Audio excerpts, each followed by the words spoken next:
Eh bien, bonjour à tous. Bonjour Marc. Bonsoir, bonjour pour les Québécois, Bonsoir. bonsoir pour les amis de France et de Belgique. Bonsoir Olivier. Alors, Bonjour aux amis tahitiens, du coup. oui, aussi, bien sûr, et aux amis africains aussi qui, eux, ont 2 heures de moins. Exactement. Voilà. Et puis, une belle pensée pour Nathalie qui est certainement au bord de la piscine. Voilà. La configuration estivale n'a pas permis à Nathalie de pouvoir se connecter en toute tranquillité, mais elle sera là la prochaine fois. Voilà. Oui, Est-ce que vous pouvez confirmer simplement dans le post que vous nous entendez bien? voilà. Donc, Ceux qui sont déjà là, ceux qui sont déjà là, confirmez, s'il vous plaît, que vous nous entendez bien, que le son est bon, qu'on est bien live avec vous pour ce troisième live des architectures invisibles. Voilà, Fabi, Olivier Marc, Fabi de Bruxelles, bonsoir Emchi pour Fabi. Marc. Voilà. Une Ah fille oui, pour Fabi qui Marc. était déjà là. Voilà, qui était Wow, déjà la il y a dernière fois. Fabi. Parfait le Fabi, son, super. Ok. Bien. Bon, bah voilà. Fabi, c'est Fabienne. Je croyais qu'elle me draguait parce qu'elle dit une fille pour Marc. Bon. Bah, écoute, j'en sais rien. Voilà, Fabi, je te laisse confirmer ou pas. Elle dit qu'elle est contente d'être à l'heure. Ben, nous aussi, d'ailleurs. Bon, bah, Voilà. oui, nous aussi, voilà, on est là. On va attendre quelques minutes qu'il y ait un peu de monde pour commencer. Bon, toi, tu vois le Voilà. nombre de personnes qui est connecté, moi non. Donc, je ne sais pas. Mais où est-ce que je le vois, moi? Parce que normalement, c'est Nathalie qui Sur fait ton écran, en haut à gauche, en haut à gauche. à côté de live. Ah bah, dis donc, tu m'en apprends. D'accord. Ok, d'accord. Ben, on n'est pas très nombreux pour l'instant. Voilà, on va attendre Voilà, un c'est petit peu. ça. Donc, il vaut mieux attendre Voilà. quelques minutes. Voilà. Voilà, merci Parce que la Fabienne. fois passée, voilà, Marc posait la question de savoir si j'étais une femme ou un homme. Donc, Fabi est donc une femme. Voilà. Oui, Voilà la réponse. qui est certainement le diminutif de Fabienne. Voilà. Donc voilà, on a du monde qui arrive progressivement. Donc bonjour Marie. Bonjour. Voilà. Donc on va attendre 2-3 minutes avant de commencer. Surtout que pour ce live, on a envie vraiment de donner du contenu. C'est-à-dire que on en a fait 2 premiers lives pour un peu parler de l'actualité, décoder avec les architectures invisibles. Oui. En fait, on s'est rendu compte aussi que il y avait peut-être aussi beaucoup d'intérêt à ce qu'on parle aussi de contenu, qu'on aille plus dans le contenu. Donc j'ai envie de dire que c'est une mini-conférence interactive, bien entendu, qu'on va vous faire aujourd'hui sur la thématique, une thématique qui nous est très chère justement dans cette préparation d'un nouveau paradigme, qui est l'école des parents. Voilà, l'école des parents, on va vous expliquer pourquoi. Mais on va tâcher à chaque nouveau live, donc chaque semaine, hein, sauf imprévu, voilà, parce que donc de vous proposer une thématique issue du livre et qui est reprise d'ailleurs aussi dans les formations qu'on proposera à partir de la rentrée, pour bien comprendre que les architectures invisibles, c'est pas juste un nouveau livre qui vient s'ajouter aux autres, mais que c'est vraiment un véritable outil, de décodage, de transformation. Et donc, c'est pour ça qu'on a pensé que c'était très important de vous apporter du contenu, un vrai contenu qui soit vraiment quelque chose qui vous apprenne quelque chose, qui vous permette de comprendre aussi quelles sont les pistes pour aller créer ce nouveau paradigme. Comme on a dit, on n'apporte pas des solutions, on apporte des pistes. Et après, les solutions, c'est à chacun de les adapter. D'ailleurs, c'est un peu quelque chose que tu aimes bien dire, Marc. Tu veux enchaîner là-dessus? Non, je t'écoute, vas-y Olivier. Oui, non, moi j'étais un peu concentré parce qu'il y a des problèmes. Apparemment, le live ne passe pas sur mon mur de Facebook et j'essaye de partager et il ne veut pas me partager. Donc voilà. Bon, je pense que j'ai encore été bloqué certainement parce que je dis trop de vérités qui dérangent Facebook. Donc voilà. Donc du coup, oui, Olivier, tu voulais que je parle de quoi exactement? Excuse-moi. Non. En fait, tu dis que c'est pas. Nous, on apporte des pistes On n'apporte pas Oui, des solutions en tant que telles. C'est pas des packs clés en main, mais c'est des pistes qui permettent de construire ces solutions. oui, et en fait, le but du livre a été justement de donner en fait cette possibilité de. C'est comme une boîte à outils qui nous permet en fait de cartographier dans le monde qui nous entoure, dans quel bocal nous sommes. Et là, aujourd'hui, les gens sont en train de découvrir tout ça, d'ailleurs, à travers des tas de choses qui sont en train de se passer dans le monde, telles qu'on nous oblige à porter un masque qui n'est pas du tout efficace à beaucoup de choses et on ne comprend pas vraiment et les gens ne comprennent pas pourquoi et comment. Et ben, tout ça, c'est des choses qu'on pourrait comprendre et il est temps vraiment que nous puissions reprendre notre propre pouvoir personnel pour pouvoir créer le monde qui nous ressemble, le monde que nous voulons et pas de vivre dans le monde qu'on nous impose. Donc voilà, et nous avons notre libre arbitre et notre choix.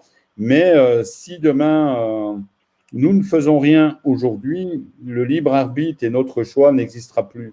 Donc voilà. Pourquoi? Parce que les outils technologiques qui avancent sont des armes vraiment de contrôle massif. Donc on est déjà écouté par la CIA au niveau des téléphones, mais demain, nos faits et gestes seront vraiment épiés. Donc voilà. Et ça, ce sont des architectures invisibles dans lesquelles on va devoir vivre. Mais est-ce que nous l'avons choisi? Non, on n'a pas choisi. Donc voilà. Donc moi, je préfère vivre dans quelque chose que j'aurais construit, choisi pour vivre en harmonie, être heureux, vivre en accord, etc. Donc voilà. Et c'est pour ça que nous avons le devoir, en tant qu'homme libre ou être humain libre, de nous réveiller pour pouvoir garder notre propre liberté et sortir de cette espèce d'esclavage qui est en train de naître un peu partout sur la planète. Donc voilà. Et nous n'allons pas vous donner les solutions. Les solutions, nous allons les trouver ensemble parce que le but n'étant pas de remplacer, je veux dire, un père ou un faux père par un autre faux père, le but étant de trouver en fait notre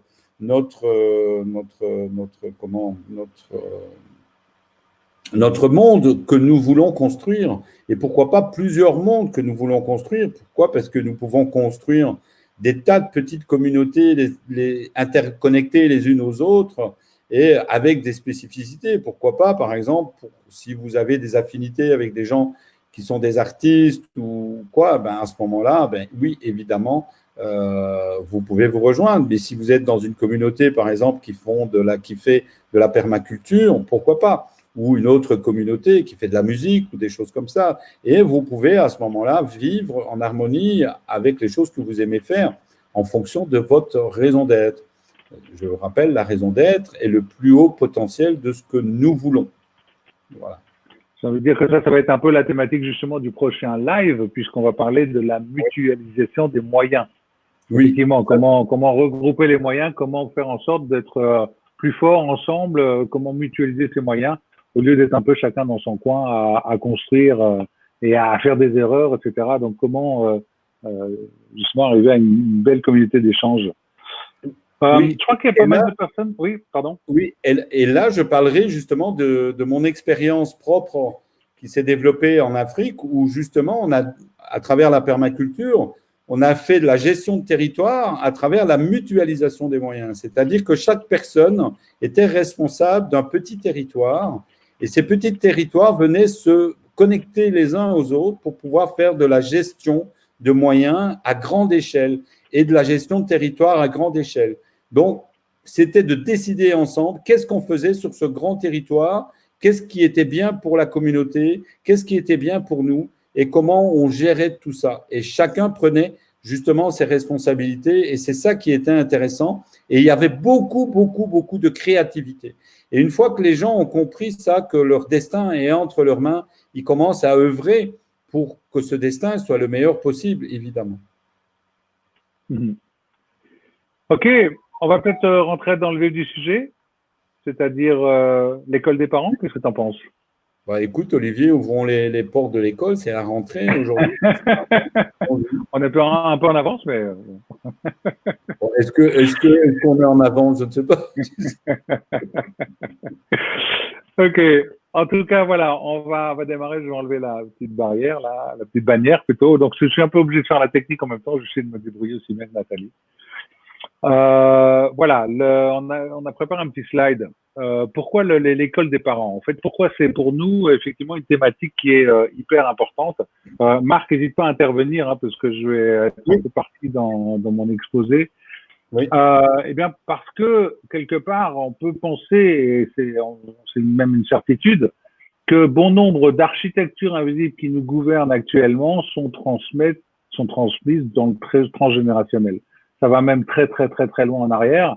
Mais rien qu'au niveau de la famille, les croyances, la devise familiale, les valeurs, tout ce qui est de l'ordre culturel, de la religion, de tradition, etc., sont transmises de père en fils, de mère en fille, et donc de parents à enfants.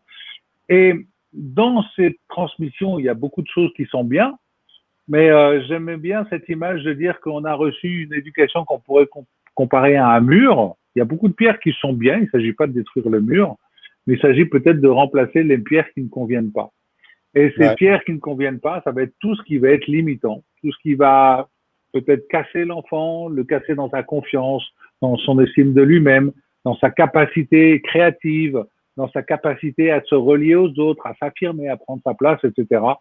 Et donc, effectivement, cette école des parents est essentielle de notre point de vue par rapport à ces bases d'un futur paradigme pour justement, j'ai envie de dire, faire en sorte que l'enfant soit pas conditionné, mais qu'il soit déjà d'autant plus libre de choisir, de construire, de s'exprimer et d'œuvrer avec les autres. Il ne s'agit pas non plus de faire l'enfant roi, on va en parler tout à l'heure, mais qu'il soit vraiment une personne à part entière qui puisse s'exprimer et grandir sans être obligé de se débarrasser du poids, du fardeau transmis par le transgénérationnel. Oui, ça voudrait dire, Olivier, que chaque enfant naît avec un potentiel, mais en fonction de la famille où il naît, qu'il ait choisi ou pas, peu importe, il va recevoir, en fait, quelque part, un conditionnement, entre guillemets, ou des architectures invisibles qui vont faire qu'il va être plutôt comme ça qu'autrement, qu'il va vivre plutôt les choses comme ça qu'autrement, que sa vie va être autrement comme ça, etc. Donc, ça veut dire que, par exemple, les enfants qui naissent aujourd'hui en France, même s'ils vont à l'école de la République, n'ont pas les mêmes chances que les autres. Pourquoi? Parce qu'ils ont évidemment ils ont d'autres choses qui sont mises en place dans la famille. Ça veut dire que c'est très conditionnant. Si on a un père qui est violent, si on a un père qui est alcoolique, une mère qui n'est pas aimante, etc. C'est ça, tu veux? C'est ça? Hein? On va en parler un peu, on va développer là-dessus. Mais effectivement, c'est important de partir du principe que l'homme est-il bon ou mauvais? Ça, c'est une question qu'on entend fondamentalement bon ou fondamentalement mauvais. Personnellement, quand je vois un enfant, et d'ailleurs j'ai vu ma petite fille là, qui a 1 mois et demi, là, ma deuxième petite fille, enfin mon deuxième petit enfant, récemment, je ne peux pas penser que l'homme puisse être autre chose que fondamentalement bon. C'est-à-dire quand on regarde un enfant qui arrive au monde, il est en émerveillement, en observation, en contemplation devant tout ce qui est. Et de mon point de vue, cet enfant-là est pur. C'est-à-dire que c'est vraiment une âme incarnée qui est encore dans le souvenir de cette âme qu'elle était avant de s'incarner et qui va découvrir un monde et qui est prête à tout. Et on sait que l'enfant, quand il arrive dans le monde, ses principaux guides, c'est ses parents. Donc, c'est vrai qu'il va se jouer énormément de choses, et effectivement, d'où l'intérêt d'avoir une conscience de la part des parents de l'impact qu'ils vont avoir sur l'enfant. Et donc, c'est un peu ce qu'on va avancer un peu dans cette présentation. Tu veux passer l'autre slide, s'il te plaît? Oui, bien sûr. Donc, ça veut dire que les enfants, quand ils naissent, ils sont neutres. Et c'est nous, en tant que parents, qui allons mettre des choses dans la boîte vide ou dans la boîte neutre. Donc, en fonction de ce que nous voulons, de ce que nous sommes, nous, en tant que parents, papa, maman, etc. Donc, en fonction de ce que nous, on a vécu, de ce qu'on est, de ce qu'on a reçu, etc. C'est ça, Olivier? Oui, oui. Et le problème actuellement, c'est qu'on n'apprend pas à être parent. Alors, qu'est-ce qui va se passer? C'est ce que j'ai fait, c'est ce qu'on fait tous, c'est que dans les premières années de parents, on va un peu reproduire les mêmes schémas que ce qu'on a reçu nous-mêmes de nos propres parents. Donc, on va reproduire un peu, j'ai envie de dire bêtement, en tout cas, c'est un qualificatif que je prends pour moi. J'ai donné des fessées à ma première fille, voilà, parce que on m'avait donné des fessées moi aussi. Et donc, il a fallu que je prenne conscience qu'il y avait autre chose à faire. Mais personne m'a appris à être parent. Donc, on se retrouve un peu tout d'un coup, du jour au lendemain, à devoir gérer un nouvel être sans avoir appris à le faire. Et c'est pour ça que l'école des parents est essentielle, parce que pour l'instant, ça n'existe pas. Donc, c'est ce qu'on voudrait proposer et vous expliquer dans cette conférence. Oui, ça, c'est un outil essentiel. Pourquoi? Parce que c'est les fondements même de la société. C'est les fondements même de futurs, de futurs éléments qui va composer la société. Bon, excusez-moi du mot au long ici, mais les enfants sont en fait des êtres sensibles qui, je pense, sont fondamentalement bons par nature et qui reçoivent en fait ce que les parents sont. Est-ce que la société parfois attend d'eux aussi, etc., à travers les parents, à travers les choses. Ok. Oui, parce qu'un bébé qui a reçu le sein ou qui a reçu le biberon, c'est pas la même chose. Donc, j'imagine. Donc, voilà. Bon, c'est de tout ça qu'on va parler, mais il n'y a pas que ça, hein, Olivier. Il y a sûrement d'autres choses. Bon, je fais un peu le commentateur qui pose les questions pour essayer de faire avancer les choses. Hein. Donc, je n'hésiterai pas à intervenir, évidemment, quand… voilà. Hein. Okay. Je te laisse la parole. Tu peux mettre le slide? Voilà. C'est intéressant déjà de se poser la question, c'est que quand on est parent, on oublie quel enfant on était. On oublie comment on réagissait. On oublie aussi souvent les frustrations qu'on pouvait avoir. On oublie un peu les désirs qu'on pouvait avoir. On oublie un peu tout ce qu'on a pu vivre qui nous a contrariés. Et en fait, quand on se retrouve dans cette posture de parent, c'est intéressant de se reposer la question. Comment je vivais, moi, quand j'étais enfant? Comment je vivais quand on me disait fais pas ça ou fais pas ci, ou quand on m'engueulait ou quand on me punissait, etc. Comment je vivais? Comment je me sentais? Et retourner dans cette période de l'enfance qu'on a vécue, ça permet aussi de peut-être mieux comprendre ce qui peut se passer dans la vie d'un enfant, dans la tête d'un enfant par rapport aux situations qu'il va vivre. Donc, c'est intéressant de se poser cette question et de retourner en arrière. Donc, c'est une première introspection pour comprendre, effectivement, pour se mettre dans la peau de l'enfant, hein, un peu un changement de position perceptuelle, comme on pourrait dire en PNL, où on va effectivement vivre différemment les événements et peut-être mieux comprendre pourquoi un enfant va réagir comme ça ou comme ça. Tu peux mettre l'autre slide? Oui, donc oui, ça veut dire aussi, Olivier, que chaque enfant, je veux dire, est différent en fonction de leur environnement, de ce qu'ils ont reçu, de ce qu'ils n'ont pas reçu, comment ils vont réagir, etc. Et ça, c'est aussi bon, chaque enfant est différent parce qu'il est sensible, mais chaque enfant reçoit aussi des choses différentes. C'est ça, tu veux dire, c'est ça, hein? Oui, et puis non, c'est aussi surtout pour le parent de se remettre dans la peau de l'enfant qu'il était. Pour comprendre ce que vit un enfant par rapport à la relation parentale. Ça, c'est aussi ça. Parce qu'on oublie. Oui, alors on garde les bons souvenirs, etc. Mais si on pense vraiment à tout ce qu'on a vécu, les frustrations qu'on a pu vivre, les désirs qu'on n'a pas pu avoir, peut-être les punitions, les moments où on a été vraiment brimé, etc. C'est important de se remettre dans la peau de l'enfance. C'est surtout ça que je veux dire. Ah, ok. Donc, c'est essayer d'aller replonger parce qu'il y a plein d'adultes qui replonger quand ils étaient enfants. Hein. Voilà. Et donc, effectivement, on a des principes symboliques qu'on a repris plusieurs fois. On vous en parle souvent et c'est quelque chose qui est repris dans une méthode Spesten qui est vraiment essentielle et qui nous a permis, en tout cas, Marc et moi, de nettoyer encore des choses qu'il y avait à nettoyer. C'est qu'il y a un principe, il y a trois principes essentiels. D'ailleurs, on en a rajouté quelques-uns. C'est que le père est la sécurité. D'ailleurs, quand dans la symbolique, si on retourne dans le clan, dans la tribu, dans le groupe d'origine, l'homme, c'est la sécurité. C'est celui qui va chercher la nourriture, c'est celui qui va défendre, c'est celui qui apporte la sécurité. Donc, le père, dans cette symbolique, représente la sécurité.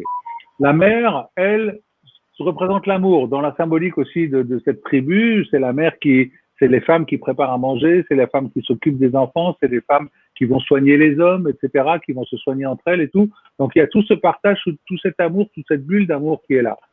Et donc l'enfant est censé vivre, pouvoir se développer parce qu'il y a cette mère nourricière qui va lui apporter tout ce qu'elle peut lui donner. Hein, d'ailleurs, le principe d'une mère, c'est de donner à son fils en sachant que quelque part, c'est quelqu'un d'autre qui en profitera. Mais c'est le don, cette œuvre du don. Et puis le père, c'est d'apporter cette sécurité qui va permettre à l'enfant de partir dans la vie aussi. Tu peux aller goûter dans la vie, mais je suis derrière à toi. Et on va voir ensemble, tu vas aller goûter un peu ces éléments-là. Et petit à petit, tu vas prendre confiance en toi, tu vas pouvoir y aller. Et comme je t'aurais appris les choses de la vie, eh bien, tu pourras y aller d'une manière safe et puis sans te mettre trop en danger. Et puis le troisième principe qui est extrêmement essentiel et repris dans toutes les religions, toutes les cultures, etc., c'est pas de relation sexuelle avec les parents, entre les parents et l'enfant. Donc ça, c'est essentiel. Si un des trois principes est brimé, n'est pas respecté, à ce moment-là, on va créer des désordres chez l'enfant. Oui.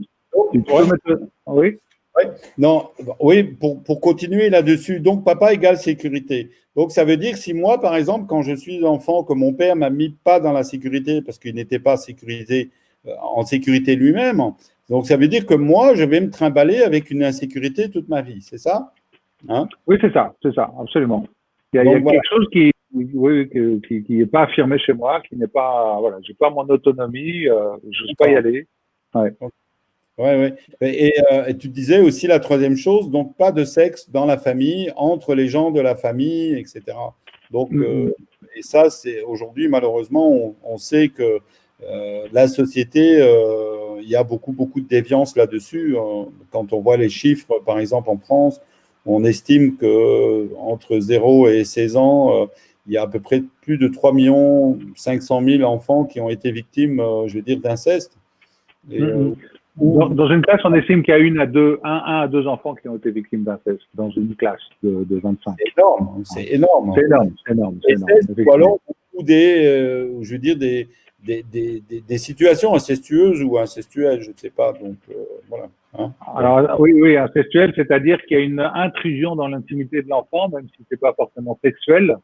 Voilà. Mais c'est pareil, là, c'est du même acabit. Mais le véritable inceste, oui, deux enfants par classe environ, c'est un peu le chiffre à quoi ça correspond. C'est effectivement énorme. C'est énorme, ouais. Et là, ça laisse des traumatismes qui vont avoir des incidences, au fait, sur la vie, mais aussi de la manière dont on va faire la société, j'imagine. Absolument, parce que si papa m'a pas apporté la sécurité, je suis en danger dans le monde. Et si je suis en danger dans le monde, je vais vouloir me protéger.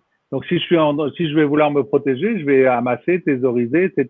Peut-être au détriment de l'autre. Je vais me retrouver dans un monde où j'ai le sentiment que c'est la loi du plus fort.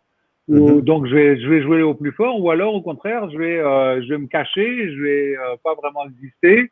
Je vais tout faire pour qu'on m'oublie. Je vais pas prendre ma place parce que voilà, si je me mets en avant, je vais prendre un coup. Donc il y a aussi ces deux travers. Et par rapport à maman égale amour, si j'ai pas eu l'amour de ma mère, je vais peut-être aller le chercher, mais d'une manière perverse, d'une manière manipulatrice, ou à travers des éléments d'addiction, même l'argent, hein, le matérialisme, etc. Je vais aller rechercher cet amour que j'ai pas eu à travers des addictions. Et donc, pareil, je peux être amené à entasser, thésauriser, etc., parce que j'ai besoin de compenser ce que j'ai pas eu quand j'étais petit. Oui, on peut aussi avoir des comportements, je vais dire, difficiles, tels que la culpabilité, la dévalorisation, puisque maman ne m'aime pas, mais c'est elle sûrement qui a raison, parce que moi, je suis qu'un enfant, donc voilà, donc on met en place des choses qui ne sont pas tout à fait justes, mais je pense qu'on va voir ça tout à l'heure. Hein, okay. Tu peux passer l'autre slide, on va y arriver. Oui, c'est justement quand il n'y a pas ça, c'est quoi les conséquences? Tu peux y aller encore. Alors, normalement, voilà. Ou sinon, et là, on va aller voir les conséquences. Tu peux passer la suivante. Bon, voilà. En fait, on va mettre en place un logiciel de survie. On va pas trop vite. C'est-à-dire qu'on a deux choix. Si maman n'a pas été amour ou papa n'a pas été sécurité, on a deux choix. Soit on tombe dans des maladies psychotiques, des pathologies, parce que dans les premières années, le cerveau va prendre des coups. À ce moment-là, on tombe dans du borderline, du bipolaire ou des excès de soumission, de marginalité, etc., de dominance et compagnie. On va en parler légèrement après. Soit on va essayer d'aller mettre en place un logiciel de survie. J'aime bien comparer le cerveau à un ordinateur. Effectivement, il y a à ce moment-là on va mettre en place des compensations, comme des dérivés qui feront que, bon, ben, même si c'est pas comme ça aurait dû être, je vais me débrouiller pour survivre. Et là, je te laisse cliquer là, le prochain. Voilà. Et à ce moment-là, le premier logiciel de survie qu'on va pouvoir mettre, c'est le refoulement. C'est-à-dire qu'on va mettre sur une partie, donc là c'est un disque dur, en imaginant que c'est un peu tout ce qu'on va graver de nos expériences sur ce disque dur, eh bien il y a une partie de ce disque dur qu'on va pas aller voir. C'est comme un petit tiroir, c'est ce qu'on appelle l'inconscient. On va mettre là-dedans tout ce qu'on n'a pas envie de voir parce que ça fait mal. Et du coup, c'est là-dedans, mais c'est pas pour ça que ça n'existe pas. C'est pas pour ça que ça n'est pas actif. Et cet inconscient, ce refoulement qu'on a mis là, va s'exprimer à travers de fortes émotionnalités, va s'exprimer à travers des mécanismes de sabotage inconscient, etc. Il y a tout un tas de choses qu'on a mis, voilà, dans cette partie-là. Ce n'est plus conscient, mais ça continue d'agir en toile de fond. On pourrait dire que c'est un peu l'inconscient, c'est l'ego, le bras armé de l'ego, c'est le mental, et donc tout ce qu'on va penser en lien avec ce refoulement va être forcément très perturbateur par rapport à notre capacité de grandir et de nous développer. Oui, et en fait, les refoulements viennent aussi d'événements qui sont traumatisants. Mais parfois, nous, en tant que parents, on ne se rend pas compte qu'on est traumatisant pour nos enfants. Bon, on peut prendre un exemple, je ne sais pas, moi, par exemple, une maman qui est fatiguée, elle est énervée, elle rentre du boulot, ça fait 2-3 jours qu'elle a un boulot difficile, et l'enfant, quand il rentre, ben, forcément, il est en besoin. Maman, j'aimerais bien, tais-toi, fous-moi la paix, j'en ai marre, je suis fatigué, etc. Tu m'énerves. C'est souvent ce que les parents disent à leurs enfants. Eh ben, ça peut amener un événement traumatisant qui amène, je veux dire, quelque chose qui va être engrammé dans l'inconscient et qui va, en fait, conditionner toute la vie de l'enfant et qui va servir, en fait, de fusible ou d'action conditionnante de manière inconsciente. Ça veut dire que c'est l'inconscient qui va diriger la vie de la personne, de l'enfant, de la petite fille ou du petit garçon qui a été traumatisé. Et parfois, on ne le fait pas exprès. Pourquoi? Parce qu'on n'a pas conscience que nos actes violents ou nos actes parfois malveillants, parce qu'on est dans des états un peu difficiles, parce que la société, malheureusement, n'est pas bienveillante vis-à-vis de nous. Hein, la société, elle est comme on la mérite aussi, ou comme on la crée. Hein. C'est à nous de créer une société différente que ce qu'elle est, pour que les choses soient différentes. Justement, c'est le but de notre livre. Donc voilà, et si vous n'avez pas encore lu le livre, je vous conseille vraiment de l'acheter et de le lire. Allez voir sur le site. Donc voilà. Et ça, c'est important aussi, donc voilà, de bien comprendre ça, tous ces petits événements. Et parfois, pour un enfant, un événement qui pour un adulte paraît anodin peut être une montagne et quelque chose de difficile à dépasser. Ou c'est ça. Hein, d'accord? Appuie sur le slide d'après, parce que là, c'est un autre logiciel de survie, le mensonge. Oui. Le mensonge, c'est quoi? C'est justement, puisque maman me dit que je l'embête, je l'enquiquine, qu'elle veut pas de moi, etc., eh bien, ça veut dire donc que je ne suis pas aimable, puisque maman est amour, mais puisqu'elle me dit qu'elle ne m'aime pas dans ce moment-là, il y a donc une partie de moi qui n'est pas aimable. Et là, on va vraiment aller toucher à l'estime de soi. On va se construire tout un tas de mensonges, puisque maman me punit sans arrêt, mais que papa, lui, par contre, est fier de moi, et inconsciemment, plus tard, je vais avoir des moments où je vais répondre à papa qui était fier de moi en ayant une belle réussite, et instantanément après, je vais répondre à maman qui me dit que je ne vaux rien en me cassant la figure.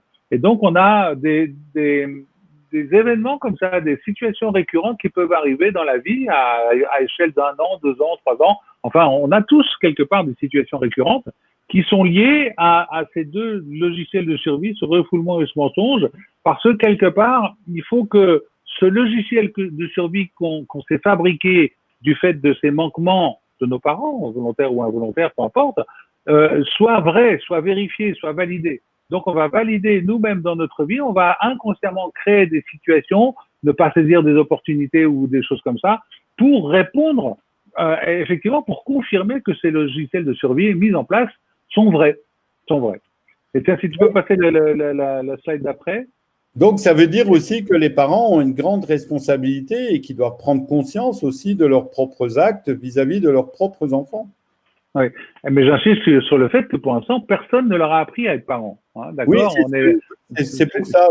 Voilà. C'est pour ça qu'on est là, on vous dit aujourd'hui que dans le livre, on en a parlé et dans les formations, on en parle, et que c'est pour nous un élément essentiel de ce nouveau paradigme, c'est de pouvoir former les parents à être des parents qui vont aider au développement des futures générations pour construire et renforcer ce nouveau paradigme.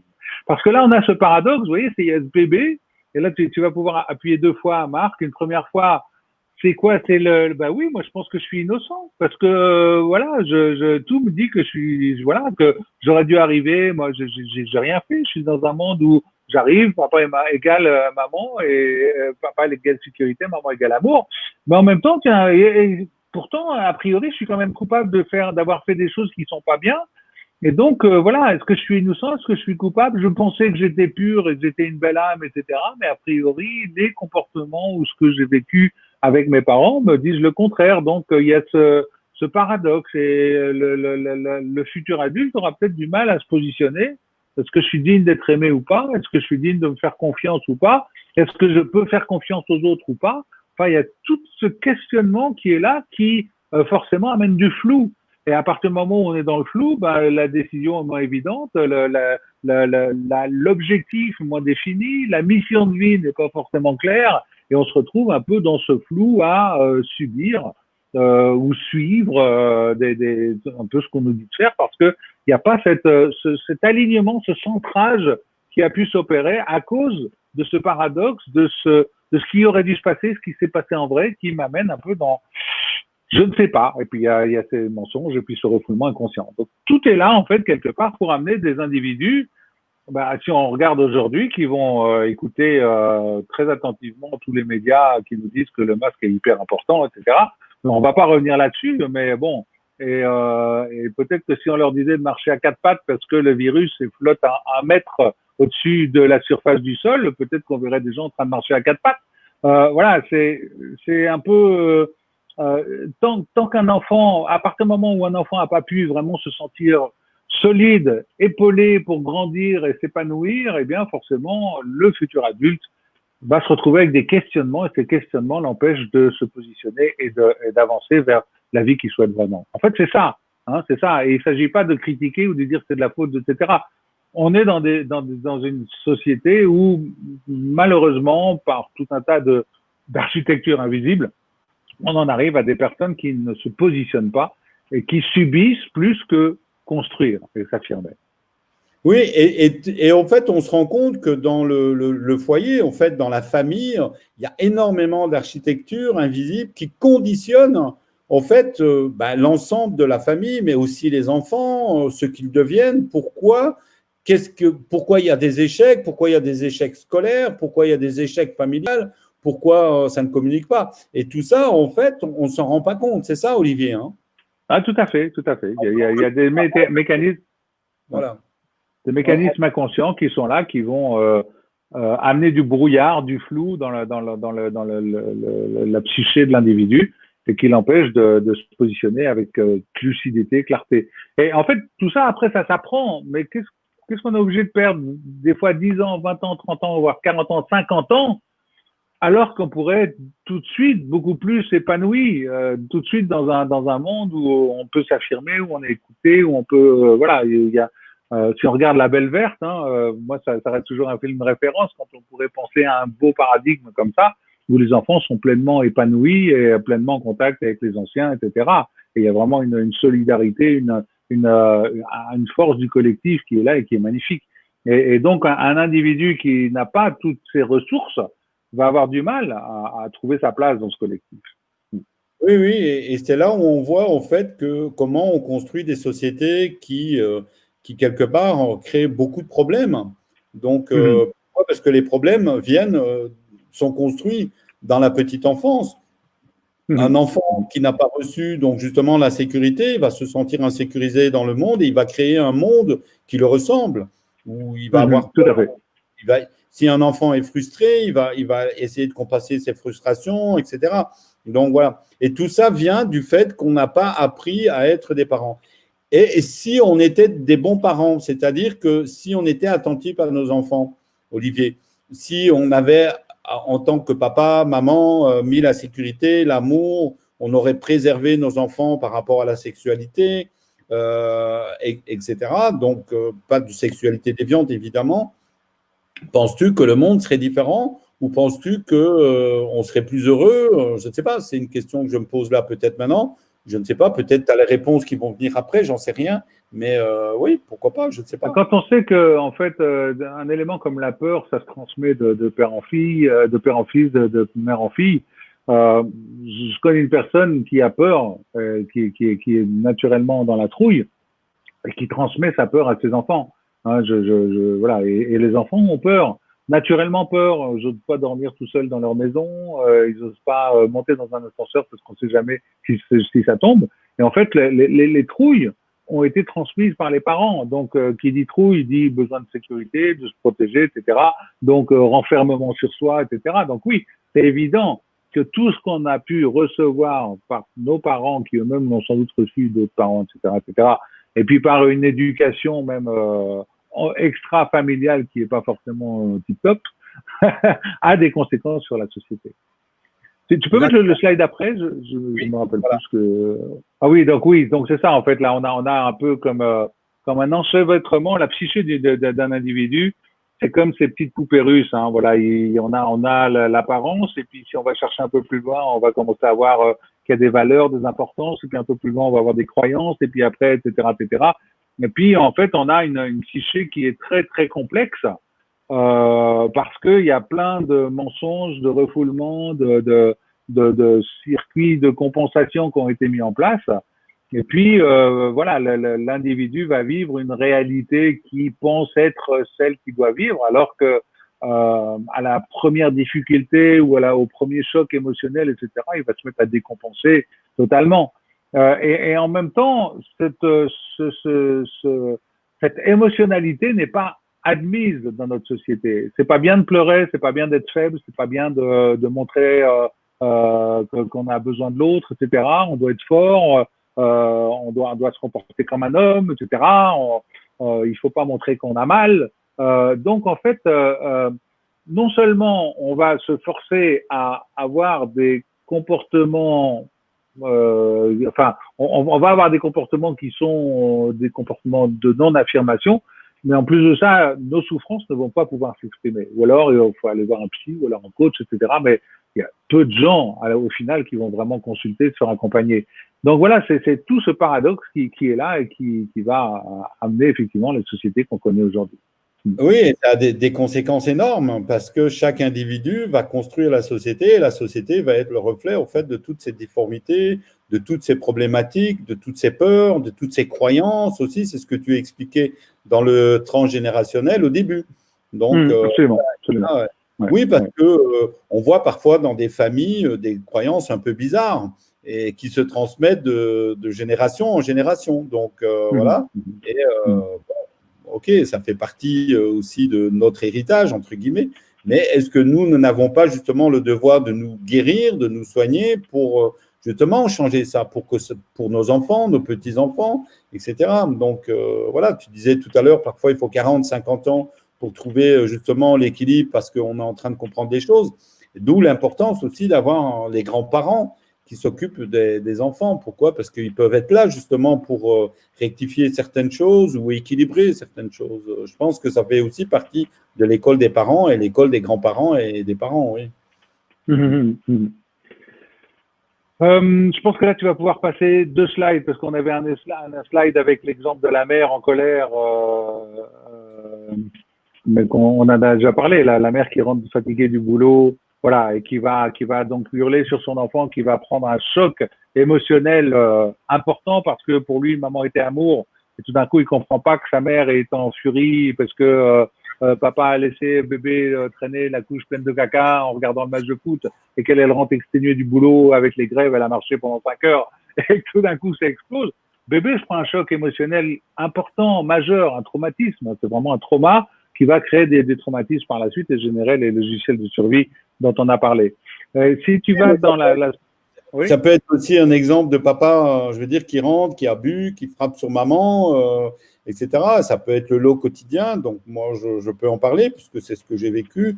Et puis, à partir de là, il y a une espèce de violence qui s'installe et les enfants eux-mêmes deviennent quelque part un peu violents. Donc, pourquoi? Parce que la normalité, c'est la violence. Donc, voilà. Ça, c'est le genre d'exemple. Il y en a des centaines puisqu'il y a autant d'exemples que d'individus. Donc, on a tous des souvenirs comme ça, traumatisants dans notre enfance. Hein? Ah oui, enfants battus, etc. Oui. Et donc, effectivement, ce qu'on propose à travers ce livre, Les architectures invisibles, et à travers les formations qu'on va amener, c'est un nouveau chemin, c'est-à-dire sortir de ce transgénérationnel, vraiment prendre conscience de ce qu'on a reçu de nos parents, encore une fois, se remettre dans cette posture de l'enfant, se remémorer ce qu'on a pu subir quand on était avec nos parents, des frustrations, etc., qu'on a pu endurer, et puis prendre conscience de tous ces schémas transgénérationnels, ces devises familiales, etc., qui sont plus adaptés, qui sont caduques, qui sont plus adaptés au monde d'aujourd'hui. Où voilà, à l'époque, voilà, ils ont eu la guerre, ils ont eu d'autres traumatismes, ils sont partis de la campagne, ils ont connu l'industrialisation, etc. Hein, des arrière-grands-parents. Donc il y a toutes ces devises qui se sont forgées dans la douleur, j'ai envie de dire, qui étaient là, qui étaient vraies, mais qui ne sont plus vraies aujourd'hui. On doit déjà prendre conscience en tant que parents de ce poids du transgénérationnel pour ne pas le répliquer, le dupliquer, je dirais, inconsciemment. Et puis reprendre conscience de soi aussi, c'est conscience de soi. Alors le mot conscience de soi, c'est déjà, si on parle d'intelligence émotionnelle, c'est prendre conscience de ses émotions, prendre conscience de son état intérieur. Et là, il y a un outil qu'on enseigne qui s'appelle la MAP. C'est le même pour mental, la pensée. Le A pour l'affect, c'est les émotions. Et le P pour le physique, c'est-à-dire les sensations corporelles. Là aussi, on n'est pas éduqué à faire un zoom sur soi, à revenir vers soi et à se dire, tiens, en ce moment-là, à quoi je suis en train de penser, dans quelle émotion je suis et comment sont mes sensations corporelles. Déjà, les sensations corporelles, en général, bon, si on s'adresse à des gens qui ont déjà un peu travaillé dans le développement personnel, ils ont pris conscience de ce ressenti, mais la plupart des gens ne savent pas ce que c'est. Donc, il faut déjà leur éduquer, leur faire prendre conscience que s'ils tendent un bras comme ça et pas l'autre, il y a des sensations différentes dans le bras tendu et puis dans l'autre. Hein, là, il y a des jointures de cartilage, il y a des muscles qui sont tendus, on sent que ça peut se mettre à trembler, alors que de l'autre côté, c'est complètement détendu. Ne serait-ce que ça, prendre conscience de ces sensations corporelles, c'est un premier travail. Donc, reprendre conscience de soi, reprendre conscience de soi à chaque instant, le plus souvent possible, surtout quand on est face à une situation où il y a une contrariété, une situation où tout d'un coup ça se passe pas comme ça aurait dû se passer, être capable justement de revenir à soi avant de partir dans la réaction et de laisser la place à l'émotionnel. Et donc justement aussi apprendre à réguler ses émotions, apprendre à prendre ce petit temps de recul, cette petite respiration. Il y a des techniques qu'on vous enseignera dans les formations qui permettent de se désolidariser de la situation, de prendre ce minimum de recul et qui permettent justement de devenir un peu observateur, de sortir la tête du guidon et à ce moment-là d'être beaucoup plus à même de prendre une bonne décision. Pourquoi? Parce que le simple fait d'être sorti de la situation, on sort du cerveau automatique, hein, le cerveau dans lequel il y a tous les conditionnements, hein, d'ailleurs je devrais le mettre plutôt ici, le néolimbique, pour rentrer dans le cerveau adaptatif. Hein, là, les neurosciences nous le confirment, c'est le préfrontal, et qui va être, lui, capable de faire appel à l'intuition, à la créativité pour prendre la bonne décision. Hein, et donc, le préfrontal, il s'exprime aussi à travers le ressenti corporel. Donc ça, c'est un premier travail à faire en tant que parent pour être sûr d'être conscient de soi, de ses émotions, de ses pensées, et en même temps de savoir réguler ses émotions pour, je dirais, être à chaque fois dans la meilleure posture possible face à l'enfant. Oui, oui, et puis c'est bien aussi oui, de s'observer, donc de devenir l'observateur pour savoir qui on est, comment on agit, comment on réagit, qu'est-ce qu'on ressent, qu'est-ce qu'on ne ressent pas, etc. Et tout à l'heure, tu disais, c'était intéressant, en disant, tais-toi, on ne pleure pas, quand on est un homme, on ne pleure pas, on ne ressent pas ça, arrête. En fait, on nous empêche tout simplement, on nous conditionne en permanence à ne jamais ressentir nos sentiments, ni nos émotions, ni quoi que ce soit. On n'a pas le droit de ressentir. On doit vivre seulement dans le monde mental des choses pour pouvoir exister dans une société qui finalement est très mentale.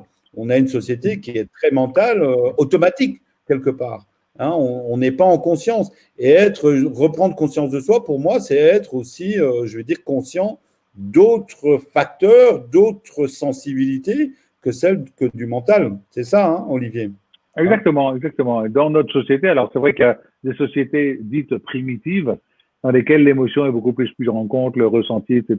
Mais bon, dans les sociétés occidentales et industrialisées, on est très, très dans le mental, le savoir, etc. On n'est pas beaucoup, beaucoup dans l'émotionnel, qui est même assez tabou. Hein. Quand d'ailleurs, une mère qui pleure, par exemple, et puis son fils qui lui dit, tiens, maman, pourquoi tu pleures? T'es triste? Et la mère qui, pour éviter de choquer son enfant, hein, elle fait, ça part d'un bon sentiment, elle va dire, non, non, tout va bien, mon chéri, tout va bien.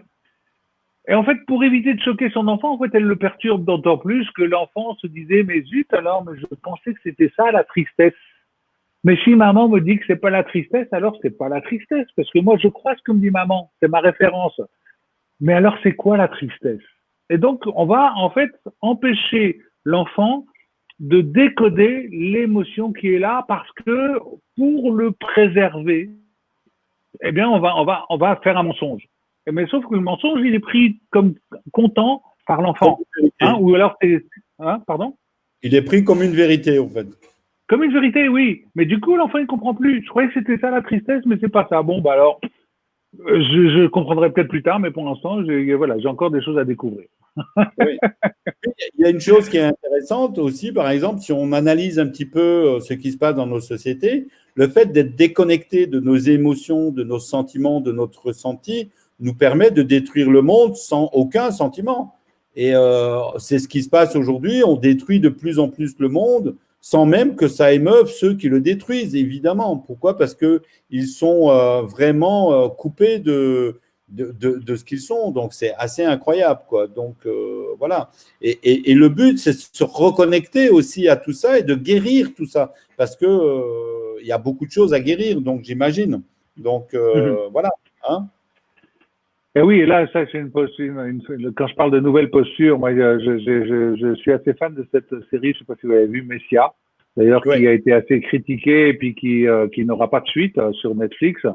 Et surtout de la posture de cet acteur qui, pour moi, représente vraiment cette posture de savoir-être, c'est-à-dire qui est parfaitement responsable de ce qu'il va faire et qui est en même temps totalement présent à ce qui se passe et qui est en même temps authentique par rapport aux situations et qui est en même temps, j'ai envie de dire, totalement en lien avec les personnes qui vivent ces situations et en même temps totalement, lui, aligné avec lui.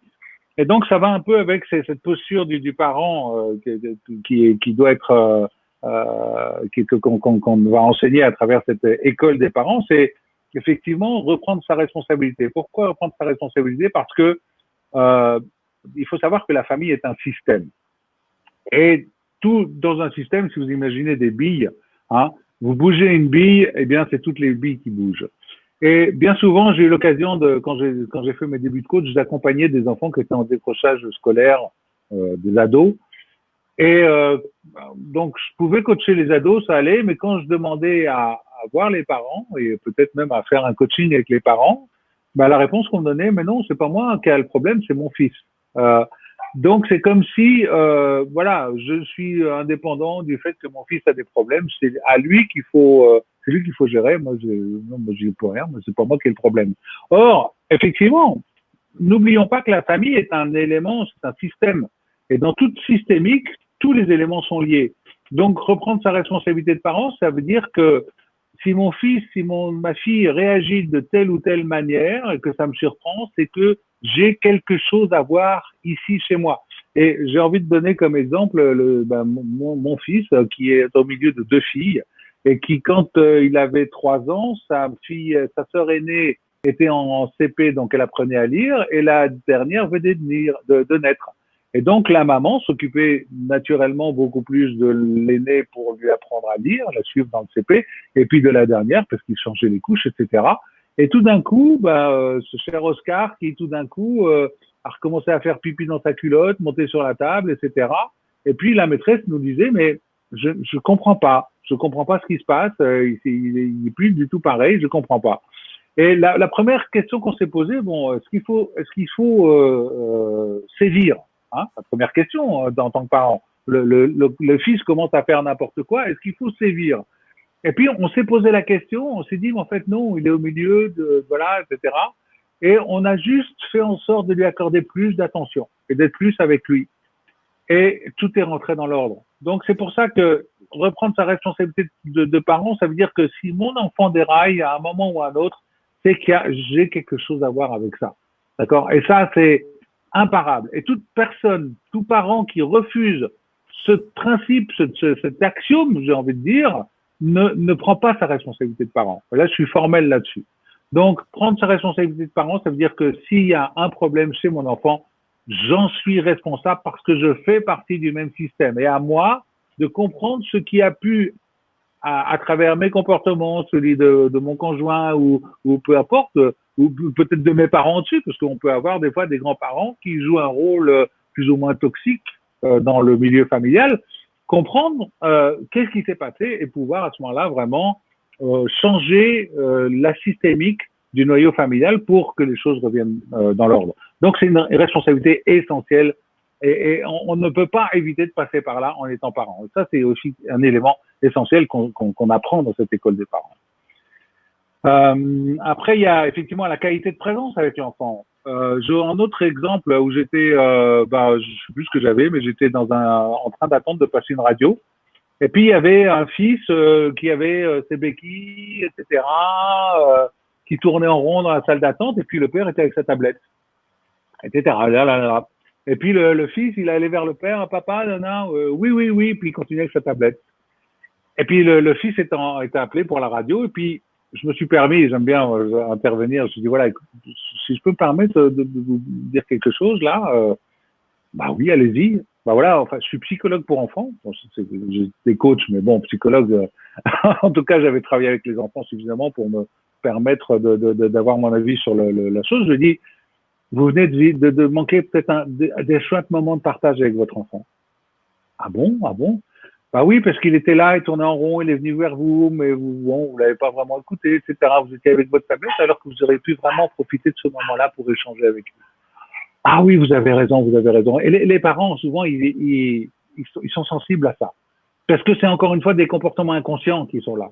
Mais prendre conscience de ces petits moments-là, c'est ce qui va redonner toute la richesse dans le lien entre le parent et l'enfant. C'est ce qui va permettre aussi d'être authentique avec l'enfant, de pouvoir dire, écoute, voilà, comme je dis à ma fille aînée, je sentais qu'à 12-13 ans, elle était un peu émotionnelle, etc.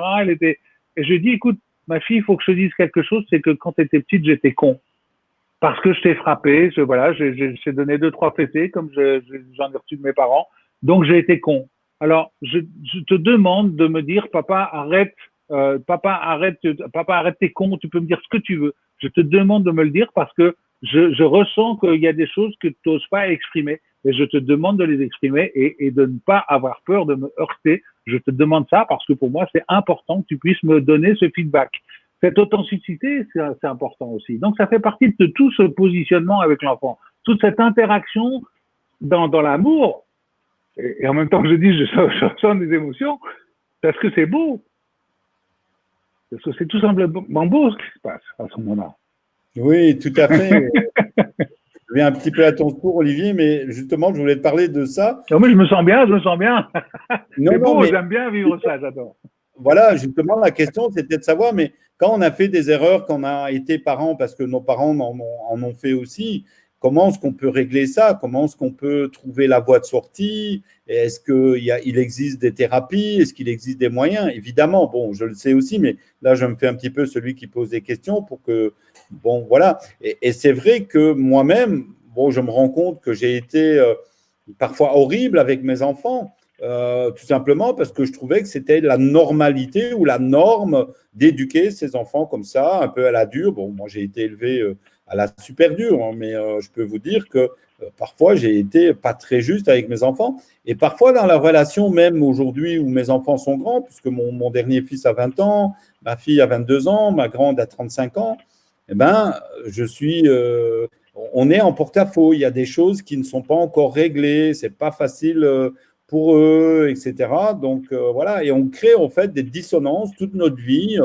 Donc voilà, est-ce qu'il existe des choses? Est-ce qu'on peut voilà, réparer tout ça, quoi? Voilà. J'ai envie de dire que le dialogue, éviter les non-dits, c'est-à-dire que si on a quelque chose qui trotte derrière la tête, etc., une situation à un moment, c'est en parler. En parler, prendre le temps. Écoute, voilà, je voudrais qu'on prenne le temps de te parler. J'ai besoin de te parler de quelque chose. J'ai besoin de me soulager. J'ai envie de te le dire. J'ai besoin de te le dire.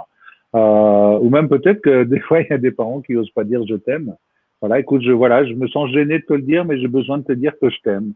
Voilà, c'est sortir de sa zone de confort quelque part, hein, que Ouais. d'aller vraiment dans ce sortir des non-dits, dans cette authenticité, j'ai envie de dire, de montrer sa propre vulnérabilité en tant que parent, parce qu'on n'est pas infaillible en tant que parent. Donc montrer qu'on est vulnérable, montrer qu'on fait des erreurs, et ça c'est important parce que c'est le seul moyen pour l'enfant de comprendre que, eh bien, lui aussi, effectivement, il a pu subir des erreurs qu'on a pu faire et peut-être que du coup, il comprend mieux certaines choses, etc., etc. Et puis, j'ai envie de dire, il ne faut pas oublier qu'à un moment ou à un autre, un enfant a besoin de casser la gueule des parents. Ça, c'est une expression de psy. C'est-à-dire qu'à un moment, l'enfant a besoin de dire, papa, tu me fais chier, j'en ai marre, etc. Alors, une fois qu'il va être grand, etc.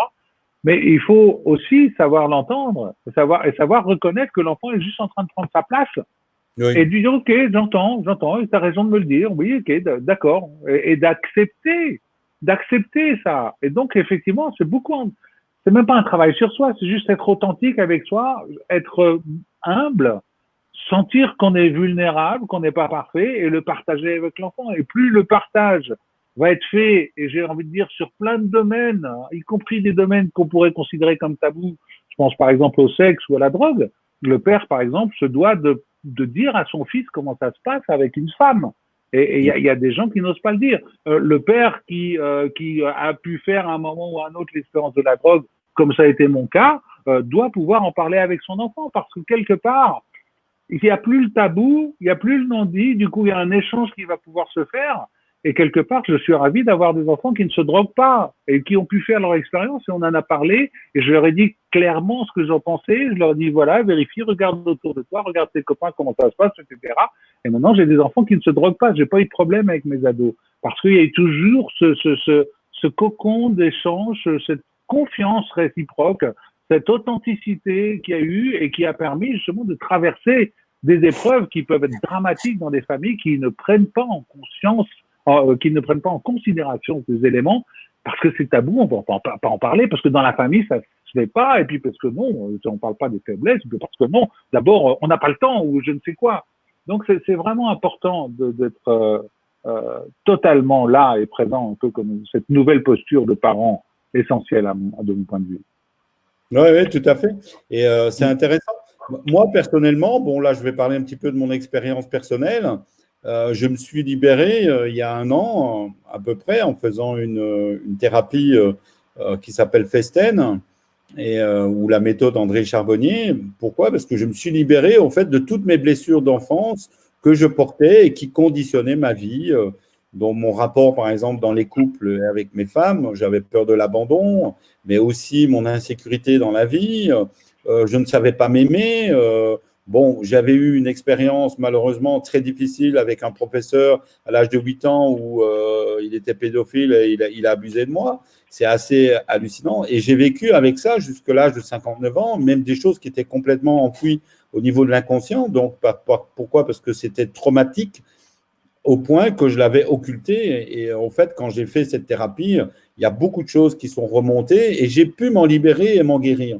Et ça, pour moi, c'est important. Et aujourd'hui, justement, à travers ça, je me suis rendu compte, au fait, aussi de la posture que je prenais vis-à-vis de mes enfants en tant que parent. Et je me suis rendu compte à travers ça, justement, que il y avait des choses et des comportements qui n'étaient pas tout à fait exacts vis-à-vis de mes enfants. Et ça, aujourd'hui, je suis en train d'essayer de réparer ou de réparer à travers le dialogue, etc. Et j'invite aussi mes enfants éventuellement à suivre ce type de thérapie pour se libérer, en fait, de ce qu'on a programmé chez eux ou ce que j'ai programmé chez eux, ou en tout cas, voilà. Et reconnaître ça, pour moi, c'est libérer le transgénérationnel dans tous les sens. Exactement. Voilà. On libère les générations futures, c'est important. Voilà, et justement, libérer ça. Donc, après, je ne dis pas qu'on est parfait, mais en tout cas, ça nous permet en tout cas de créer un monde beaucoup plus conscient. Et voilà, il y a une phrase que j'aime beaucoup, enfin, il y a une chose que j'aime beaucoup que nous, on a ajouté aussi aux qualités de parents, c'est d'être dans le vrai, le bon et le beau, et de le transmettre à nos enfants. Donc, et la critique, moi je dis toujours, on ne fait pas pousser les fleurs en les critiquant, on fait pousser les fleurs en les arrosant. Bon, ça c'est peut-être le permaculteur en moi je pense que les enfants font la même chose, on les met au soleil, on leur permet, on pratique l'art de permettre, etc. Et on ne les violente pas en tout cas, ou en tout cas on n'est pas violent avec eux, et on ne les traumatise pas, surtout dans la petite enfance, parce que tout se joue probablement, j'imagine, dans la petite enfance, Olivier. Oui, beaucoup. Mais on va voir, on va passer les slides suivantes parce qu'il y a un élément essentiel dont je voudrais parler. Je vois que ça fait déjà 1 heure qu'on est là.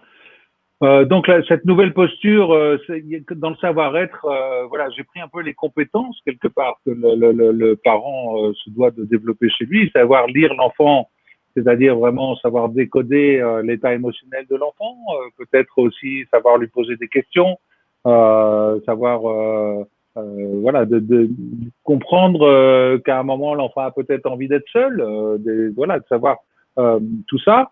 Comprendre et gérer l'enfant difficile, mais ça, on va en parler un peu plus tard parce qu'il y a un élément qui est essentiel chez les enfants difficiles et qui est inconnu de la plupart des parents, que j'ai appris quand je me suis formé en neurosciences avec Fradin et qui m'a permis de comprendre pourquoi j'avais été comme ça quand j'étais enfant et qui permettrait à beaucoup de parents de mieux gérer leur enfant difficile. Donc, on va en parler après. Comment se positionner avec l'enfant, c'est un peu ce qu'on a vu avant. Et puis j'ai envie de dire aussi, comprendre aussi les limites de l'autorité parentale, parce que un parent qui se retrancherait constamment derrière l'autorité parentale en disant de toutes les manières c'est moi qui décide, c'est pas bon, c'est pas bon.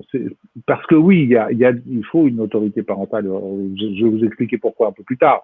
C'est essentiel même, parce qu'un enfant à qui on n'a pas donné de limite est un enfant perdu, ou en tout cas paumé, déboussolé. Mais cette autorité parentale ne doit pas être rigide. C'est-à-dire qu'il y a une autorité, mais aussi du dialogue. Et donc, peut-être qu'à certains moments, on aurait envie que l'enfant fasse ça, mais que lui a vraiment envie de faire autre chose. Eh bien, on peut parler, on peut négocier, on peut trouver des compromis. D'ailleurs, il n'y a rien de tel pour apprendre à négocier que de négocier avec son enfant, parce qu'il est très fort. Donc, oui, ne pas appliquer une autorité parentale aveugle et au contraire, vraiment, être en relation avec l'enfant pour interagir dans une forme de fluidité qui permettra de passer toutes les situations avec agilité et dans une forme de bien-être aussi, bien-être avec l'enfant et de confiance mutuelle, encore une fois, qui va continuer à s'exprimer. La slide d'après, Marc, s'il te plaît. Oui, pour créer en fait une nouvelle relation, c'est-à-dire dans le savoir-faire, savoir laisser faire l'enfant aussi, savoir laisser s'exprimer, savoir jouer avec l'enfant aussi, mais vraiment jouer. Ça, c'est des moments qui sont magiques. D'ailleurs, je sais qu'au niveau du confinement, il y a pas mal de parents qui m'ont dit mais c'était merveilleux de passer, de pouvoir retrouver tout ce temps passé avec mes enfants. Rien que pour ça, je bénis cette période parce que voilà, on a vraiment pu se retrouver. Alors oui, peut-être qu'on a pu se retrouver, il fallait faire aussi les devoirs, etc. Peut-être que c'était pas facile de rester les uns sur les autres, mais en même temps, il y a beaucoup de parents qui ont pu apprécier cette relation vraie qu'ils avaient avec leur enfant, parce que dans la routine de la vie quotidienne, boulot, métro, dodo, etc., on n'a plus le temps, on prenait plus le temps d'avoir cette relation-là. Ouais, et ça, c'est intéressant parce qu'en fait, on voit que dans la société, justement, on n'a pas le temps, on n'a plus le temps, on est tellement occupé à essayer de gagner sa vie, excusez-moi. Et là, on voit qu'il y a quelque chose, en fait, la famille, je vais dire, elle est un peu déséquilibrée. Pourquoi? Parce que les parents ne sont plus présents. Et aujourd'hui, d'ailleurs, il y a beaucoup de familles où il y a deux salaires. Pourquoi? Parce que il faut payer les deux voitures, il faut payer les télés, les maisons, les machins, etc. Et quelque part, c'est des compromis qui nous empêchent d'être d'être plus avec nos enfants. Donc voilà.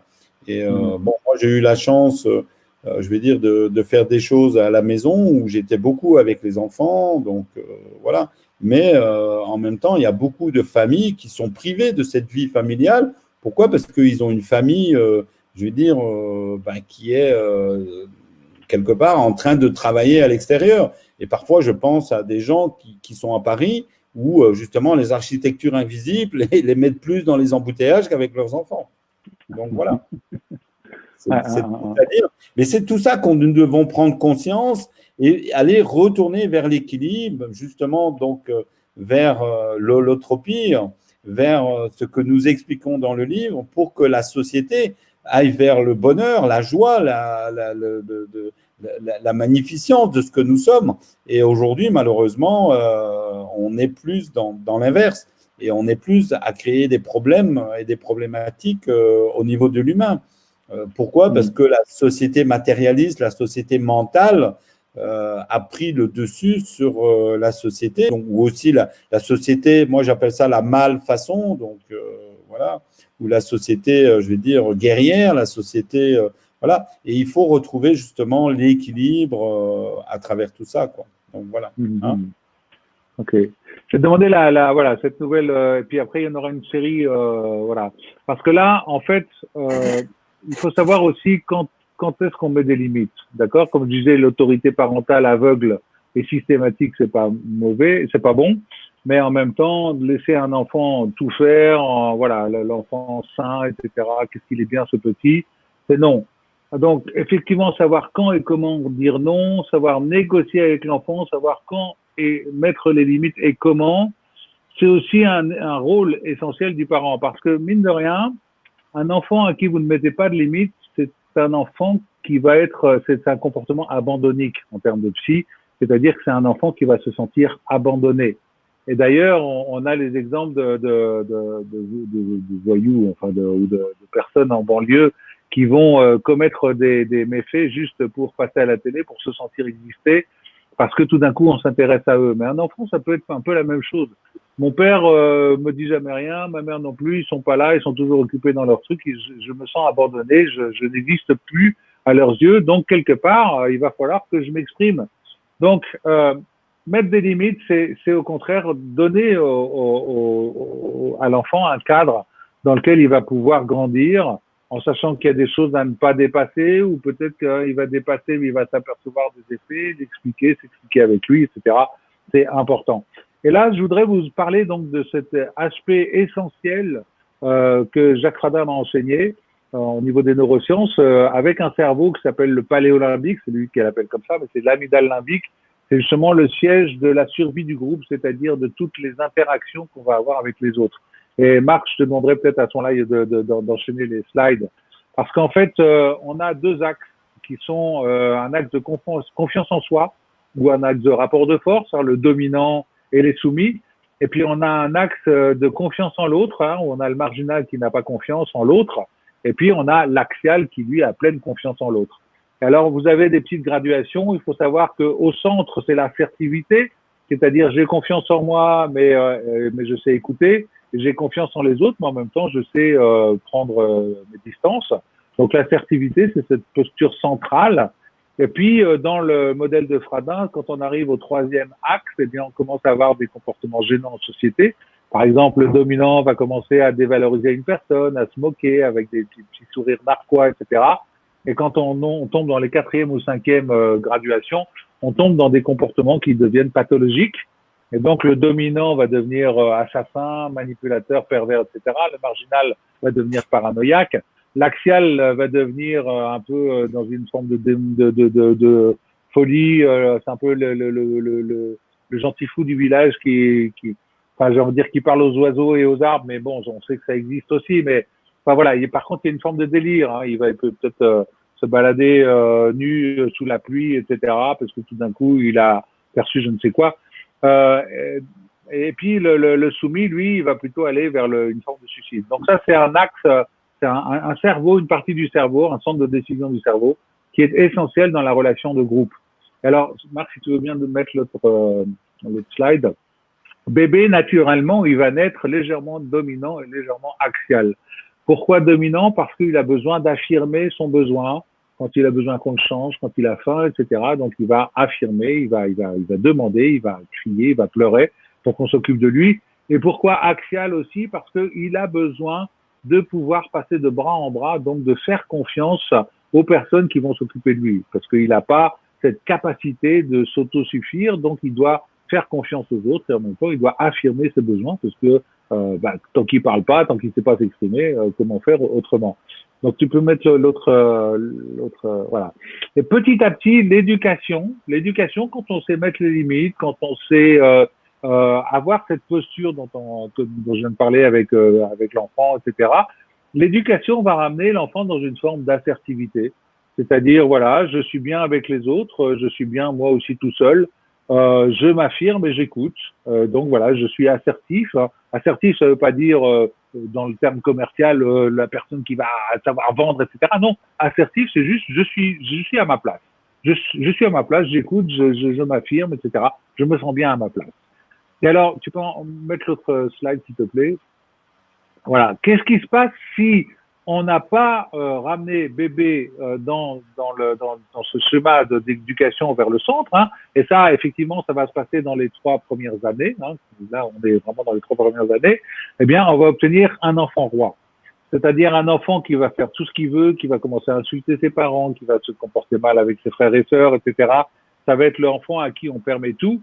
Et puis, le problème, c'est qu'à l'école, ça va être un peu la même chose, mais le futur adulte, imaginez-vous, quand il va se retrouver dans une société où tout d'un coup ça se passe pas exactement comme il voudrait, eh ben cette dominance qu'on a laissée parce qu'on n'a pas su cadrer l'enfant et le ramener dans des proportions acceptables en société, eh bien va devenir une forme de perversion, de pervers narcissique, de pathologie, etc. Et donc là, on a typiquement quelque part, si on regarde un peu ce schéma-là, on pourrait dire que souvent, les personnes toxiques vont être soit des enfants dominantes, soit des enfants marginales. Marginal, je ne fais confiance en personne, donc du coup, je vais peut-être choisir ma proie et l'objectiver et puis la ramener pour vivre seule avec elle et en faire ce que je veux. Soit dominant parce que effectivement, là, je me fous un peu des autres, je fais ce que je veux, je suis un peu dans cette dominance absolue. Alors que les personnes qui seraient plutôt victimes de relations toxiques seraient plutôt les personnes soit en soumission, c'est-à-dire quoi qu'il arrive, je n'ose pas prendre ma place, je n'ose pas m'affirmer par rapport à ce pervers dominant qui pourrait être mon parent d'ailleurs. Hein. On a des relations toxiques de mère ou de père dominants qui vont être absolument néfastes pour l'enfant. Mais ou alors l'axial qui lui fait tellement confiance en l'autre que voilà, ou qui va essayer d'être un peu le sauveur, etc., mais qui va se casser le nez parce que, comme je dis, dans ce modèle-là, quand on est dans les extrêmes de chaque axe, niveau 4, graduation 4 ou 5, on est plutôt dans une forme de pathologie. Et je vais bientôt sortir un bouquin d'ailleurs sur le harcèlement, les relations toxiques et la mauvaise foi. Et on s'aperçoit que de toutes les manières, une personne qui est en mauvaise foi, etc., en relation toxique, ne considérera jamais que la faute vient d'elle, mais toujours de sa victime. Elle n'ira pas se faire soigner. Or, c'est vraiment c'est vraiment la première chose qu'il faudrait faire. Donc, avec ce modèle, on comprend que voilà, il y a un rôle important dans l'éducation. Si tu veux bien mettre notre slide, Marc, parce que je vais terminer juste avec ce modèle. Ouais. Voilà. En fait, ici, on a on a ce qu'on appelle un effet rebond. Imaginez, là, vous avez un élastique tendu, là, de la figure 1 à gauche, qui serait un peu alors ce qu'on appelle le point de consigne, c'est-à-dire un peu l'état de dominance en situation normale. On voit que c'est une personne qui n'est pas tout à fait au niveau de 3, qui est dominante, qui s'affirme, etc. Mais donc, on pourrait se dire que c'est son état de dominance normal. Si vous soumettez cette personne, et imaginez dans le cas d'un enfant, un enfant qui serait là naturellement dominant, pour lui, c'est quoi? C'est oui, je vais pas faire la vaisselle, c'est moi qui la fais tout le temps, etc. Parce que lui, naturellement, c'est plutôt aux autres de faire. Le dominant, il aime bien être un peu VIP. Et donc, si vous le soumettez, vous l'obligez à faire et puis que vous lui faites même perdre la face par rapport à ses autres frères et sœurs, etc., eh bien, dès que vous aurez le dos tourné, on a l'effet rebond, c'est-à-dire que tout d'un coup, l'élastique que vous avez tendu en rouge, là, en le soumettant, d'accord, la dominance, le dominant se soumettre, ben, tout d'un coup, ça relâche. Et là, on a un effet rebond, c'est-à-dire qu'on va avoir un excès de dominance. Et l'enfant va se défouler, soit sur ses frères et sœurs, soit sur des camarades de classe, soit du sabotage, soit des voilà. Il va de toute manière rentrer dans une forte dominance. Et c'est pour ça que vous avez des parents qui vous disent mais je ne comprends pas parce que plus je le punis, plus il est infernal et j'y arrive pas, j'y arrive plus. Ben, c'est juste parce que cet aspect essentiel dans le fonctionnement du cerveau de tout individu n'est pas compris, n'est pas appris. Encore une fois, quand je dis il n'y a pas d'école de parents, ne serait-ce que comprendre ça. Et alors, bon là, on est dans le schématique, mais dans la formation, on va beaucoup plus loin pour comprendre ce qui se passe à ce niveau-là. Eh bien, ça permet de mieux comprendre, de mieux gérer les relations avec toute personne, que ce soit des enfants ou des adultes. Hein. Parce qu'un adulte en mauvaise foi, si vous ne savez pas le gérer, c'est vous qui allez tourner bourrique. Mais comprendre comment ça se gère, comment on va gérer une personne dominante, comment on va mieux comprendre le déclic, etc. Et par rapport à un enfant, comment on va faire pour ne pas l'humilier et provoquer cet effet rebond, c'est essentiel. Et donc, ça fait vraiment partie de tous ces éléments qui doivent être appris par les parents. Et pour l'instant, encore une fois, il n'y a pas d'exemple d'école de parents qui, à ma connaissance, réunissent tous ces éléments-là. Marc, tu voudrais rajouter quelque chose? Oui, je voulais dire tout à l'heure, ça peut être intéressant parce que c'est là où on se rend compte au fait qu'il y a des gens qui dirigent les autres parce qu'ils ont vécu des traumatismes assez graves dans leur enfance. Et je suis sûr que dans les hommes politiques ou même dans les leaders politiques ou même dans des présidents, etc., il y a vraiment des graves problèmes psychologiques et on est dans des pathologies assez effrayantes parce qu'ils sont là en train de compenser des choses. Voilà, et quelque part, ils tiennent en otage aussi des sociétés. Et on le voit aujourd'hui, malheureusement, en France avec notre président. Enfin, moi, je ne suis pas français, je suis belge. Mais en Belgique, c'est la même chose de toute façon. On voit que ces gens-là sont au pouvoir pour assouvir quelque chose qui, malheureusement, voilà, peut-être que si on avait réglé leurs problèmes dans leur enfance, avec papa, maman, etc., ils n'en seraient peut-être pas là aujourd'hui. Donc, on aurait, voilà. Et c'est tout ça que nous essayons de dire justement dans notre livre, c'est il faut qu'on fasse quelque chose, il y a quelque chose à faire dans notre société pour que tout ça n'arrive plus. Il y a quelque chose à construire de différent. Donc, voilà. Hein.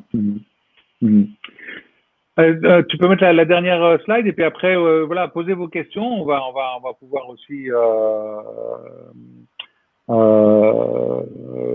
voir tout ça. Juste, voilà. Donc la dernière slide, c'est quoi? Effectivement, c'est une nouvelle autorité, mais vous avez compris que l'autorité, elle se fait plus dans la dureté, mais elle se fait dans une autre façon de repenser la gouvernance familiale. Et là aussi, le modèle holacratique qu'on propose dans le livre est tout à fait adapté pour repenser différemment la famille et les rôles et les compétences de chacun, justement pour valoriser, développer les compétences de l'enfant, lui donner toute cette autonomie et cette responsabilité sur soi, responsabilité sur aussi son impact sur son environnement. Et ça passe aussi par, tu parlais de raison d'être tout à l'heure, Marc, définir et respecter la raison d'être de la famille. C'est-à-dire la raison d'être de la famille, c'est grandir ensemble, c'est s'épanouir, c'est pouvoir projeter, comme les livres enfants de Somerville, vous n'êtes pas, les enfants ne sont pas vos enfants, ce ne sont que les flèches et vous n'êtes que l'arc qui tire les flèches. Je ne sais plus exactement ce que c'était que là. Voilà, c'est pouvoir projeter l'enfant dans la vie avec toute la beauté du geste du parent qui envoie son enfant grandir et créer lui-même sa nouvelle famille. Et plus on va aller mieux comprendre ce qui se passe à ce niveau-là, plus on va pouvoir créer vraiment une nouvelle dimension, un nouveau paradigme et du coup favoriser une situation où le collectif est là, la force du collectif est là et permet de traverser les situations. C'est vraiment ce qu'on prône dans le livre. Je vais arrêter le slide. Maintenant, posez vos questions dans le chat. Je vais vous mettre aussi, donc vous avez nos formations et vous avez aussi des extraits du livre. Et vous pouvez aussi vous inscrire à la newsletter sur le site livre-ai.com. Vous avez beaucoup de choses et enfin, on vous propose beaucoup de choses. Comme je vous l'ai expliqué, on vous donne du contenu et c'est maintenant qu'on a envie on va vous donner du contenu à chaque fois dans les lives pour que vous puissiez saisir à quel point, j'ai envie de dire, tout est dans nos mains. Donc, allez-y, posez vos questions. Je vois Karine qui nous dit qu'elle a commandé le livre hier. Magnifique. Parfait, Karine, merci beaucoup. Super. Voilà, donc allez-y pour les questions. On est là, on en profite. Il nous reste encore une dizaine de minutes. Une dizaine de minutes, c'est bien. Voilà, écoute, une dizaine. Moi, je trouve que c'est important, en fait, de parler un petit peu de ce qu'il y a dans le livre. Là, on donne un petit peu un aperçu. Évidemment, on n'a pas la prétention en 1 heure non plus de donner, je veux dire, toute l'explication de l'école des parents ou en tout cas d'apprendre à être des parents. On va en parler, on va travailler là-dessus dans nos formations, dans nos stages, les séminaires, donc en ligne. On va construire aussi un modèle qui nous permet justement de construire des modèles familiaux beaucoup plus bienveillants, pratiquer l'art de permettre de comprendre aussi. Donc voilà, mais on sait qu'à l'avenir, il y aura un livre qui va être écrit spécifiquement là-dessus, justement pour pouvoir donner des clés encore plus importantes, des compréhensions, etc. Et il y aura des formations spécifiques aussi là-dessus. Mais je pense que pour pouvoir aller dans ces formations spécifiques, il faut d'abord passer par le livre, ensuite par la formation, etc. Donc, les formations actuellement sont en promotion. Allez-y, inscrivez-vous un maximum. Il y a déjà des inscrits, il y a des choses qui sont en train de se faire. Donc, allez-y par rapport à ça. C'est important aussi que chacun puisse, je veux dire, s'inscrire. Et en plus, on a voulu volontairement, ces formations sont de grande qualité. Elles ne sont pas non plus inaccessibles. C'est quelque chose qui est accessible. Si on en prend la valeur et qu'est-ce que ça peut apporter, qu'est-ce que ça peut changer, je pense que ça devrait être même obligatoire avant de se marier, de pouvoir fonder une famille, de passer par ce genre d'école. Pourquoi ? Parce que c'est la qualité quand même de vie de nos enfants, de notre famille qui en dépend. Donc voilà, et si moi-même j'avais su tout ce que je sais aujourd'hui, il y a bien des choses qui ne se seraient pas passées dans ma propre famille. Donc voilà. C'est le rêve de tout coach, quelque part, enfin, de tout vrai coach, c'est qu'on n'ait plus besoin de lui. C'est-à-dire qu'en fait, tout ce qu'on est obligé d'apporter, de réparer, d'accompagner, etc., on n'ait plus besoin. Pourquoi ? Parce que simplement le système, le collectif, etc., aurait déjà apporté toutes les réponses et tous les éléments pour que les personnes soient épanouies et qu'on n'ait plus besoin du coach. Donc, c'est un peu le rêve. En attendant qu'on y soit, toi tu dis qu'il faut encore 120 ans, c'est ça? Non, on n'a pas encore 120 ans, mais on est dans une phase de transition, on est en train de prendre conscience, on est au début de la prise de conscience de quelque chose, et malheureusement, ceux qui veulent nous contrôler, donc ces petits malades qui sont avides de pouvoir, qui sont dans la dominance, malheureusement, eux, ils ne veulent pas que ça arrive, ils ne veulent pas que nous prenions conscience. ils veulent que nous restions ignorants, que nous continuions à vivre dans l'ignorance, et ils veulent surtout qu'on vive dans leur monde, dans le monde qu'eux ont décidé pour nous. Et moi, je n'ai pas envie de vivre dans leur monde horrible. Moi, j'ai envie de vivre dans un monde beau, où mes enfants sont heureux, où tout le monde est heureux, bienveillant, où il n'y a pas forcément cette insécurité, où on ne se crache pas dessus parce qu'on est blanc, on est noir, où on ne porte pas des masques parce qu'on vit dans la peur. Il n'y a rien qui a changé par rapport à l'année dernière. Il n'y a pas plus de morts que la saison dernière. Bien au contraire, c'est quand même curieux qu'il n'y ait plus de morts d'AVC, il n'y a plus de morts de grippe, etc. Il n'y a plus que des morts du Covid. Donc voilà, et quand on regarde, il n'y a pas plus de morts en France l'année dernière que cette année, voilà, alors qu'il n'y avait pas le Covid. Donc voilà, donc il faut quand même prendre conscience de beaucoup de choses. Et malheureusement, les chercheurs de vérité comme nous, ben on les censure. Voilà, moi j'ai mon compte Facebook est bloqué en fait. Hein. Donc voilà, donc c'est ce que je regardais et je ne peux même plus partager le live avec vous aujourd'hui ce soir. C'est assez hallucinant. Donc voilà. Et malheureusement, c'est le lot quotidien de beaucoup de lanceurs d'alerte. Ou en tout cas, voilà. Nous, on ne se considère pas vraiment comme des lanceurs d'alerte, on se considère aussi comme des personnes qui proposent des outils de dire, OK, qu'est-ce qu'on fait? Comment est-ce qu'on peut construire le monde? Qu'est-ce qu'on veut comme monde demain? Est-ce qu'on veut un monde où tout le monde a peur, vit dans l'insécurité, etc. Ou est-ce qu'on veut continuer à être ensemble des gens bienveillants, etc. Il n'y a rien qui peut nous arriver. De toute façon, on est et on meurt. Et entre les deux, ce qu'on a acquis comme richesse ou pas, etc., matériel ou comme bien matériel, est-ce que ça a vraiment de l'importance? Peut-être, pas.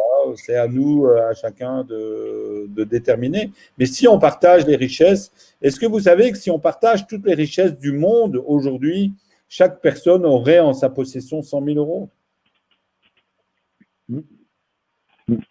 C'est une question énorme. Et qu'est-ce qu'on peut se poser? Alors qu'on sait très bien que les 1% se sont enrichis, je veux dire, sur les 80% qui produisent la richesse. Donc voilà, et c'est le dominant qui récolte les fruits du dominé aussi. Voilà. Il y en a un commentaire de Fabi qui nous dit l'éducation des enfants, c'est à deux, papa et maman, qu'elle doit se faire pour rester cohérent.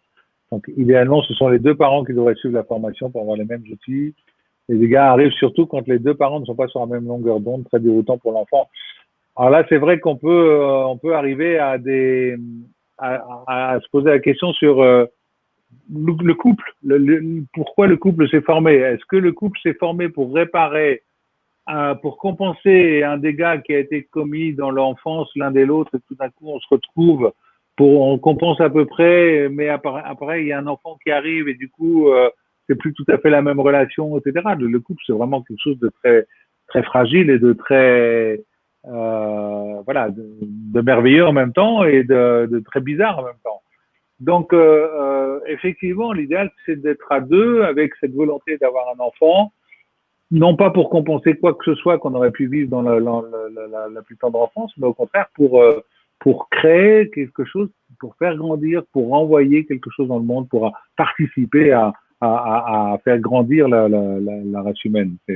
Donc oui, ça se fait à deux, c'est évident que ça se fait à deux. Tout à fait, c'est quelque chose qui se prépare. Je pense que la venue d'un enfant aujourd'hui se prépare. Et comme on apprend un métier, je pense qu'on peut apprendre à être des parents et à savoir comment fonctionne un enfant, qu'est-ce qu'un enfant, qu'est-ce qu'il a besoin, quels sont ses besoins, à quel âge il a besoin de ceci, à quel âge il a besoin de cela, qu'est-ce qu'un ado, qu'est-ce qu'un pré-ado, qu'est-ce qu'un jeune adulte, comment ça fonctionne, etc. Et malheureusement, on s'est un peu défaussé sur l'éducation en pensant que l'éducation allait remplacer la famille. Et là aussi, on est encore dans des fausses croyances ou dans des postulats ou des architectures invisibles qui conditionnent et qui détruisent malheureusement plus qu'elles ne construisent. Je ne dis pas que tout est mauvais, je dis qu'il y a peut-être des manières de réfléchir à faire la société un peu différente et d'amener d'autres réponses. Et c'est ça aujourd'hui que nous essayons de mettre en place. Je ne pense pas qu'aujourd'hui la société est heureuse, les gens sont heureux, Et il faudrait peut-être se poser les questions de savoir pourquoi et d'analyser les pourquoi du comment, etc. Et je pense que ça, c'est très important de bien comprendre ce qui se passe et quels sont les enjeux. On le voit ici avec l'école des parents, ou en tout cas avec ce qu'on a essayé de vous transmettre aujourd'hui, surtout Olivier a essayé de vous transmettre. Je suis tout à fait 100% avec lui, évidemment, et on a volontairement, je veux dire, réduit un petit peu le cadre parce qu'on ne peut pas sortir du cadre. Il faudrait plusieurs, je vais dire, live de plusieurs heures pour commencer à vraiment cartographier tout ce qu'on pourrait faire et tout ce qu'on a à faire. Mais justement, donc voilà. Donc aidez-nous et plus vous allez nous aider, achetez le livre, participez, créez avec nous des groupes de réflexion, des groupes de travail. Allez en formation. Nous, on souhaite de toute façon former des formateurs, former aussi des intervenants pour créer ce genre d'école dans les quartiers, qui justement donc créer aussi des aides au niveau des familles.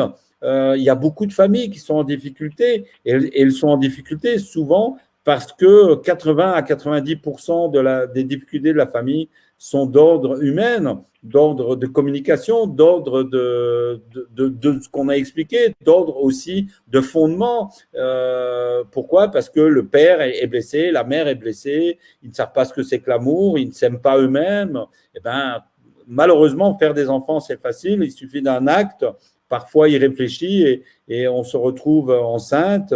Et malheureusement, on n'arrive pas à assumer tout ça. Et ça, c'est aussi important de bien comprendre tout ça, quoi. Voilà.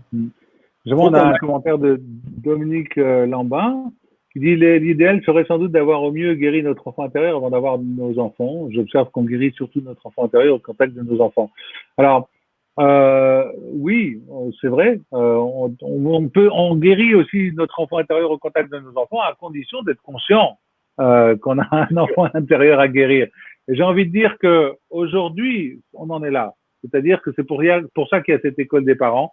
C'est pour que aujourd'hui le parent futur ou actuel puisse mieux se comprendre, mieux se guérir et mieux comprendre comment fonctionne son enfant pour justement rétablir une belle unité familiale et pouvoir grandir ensemble vers cette belle réalisation collective.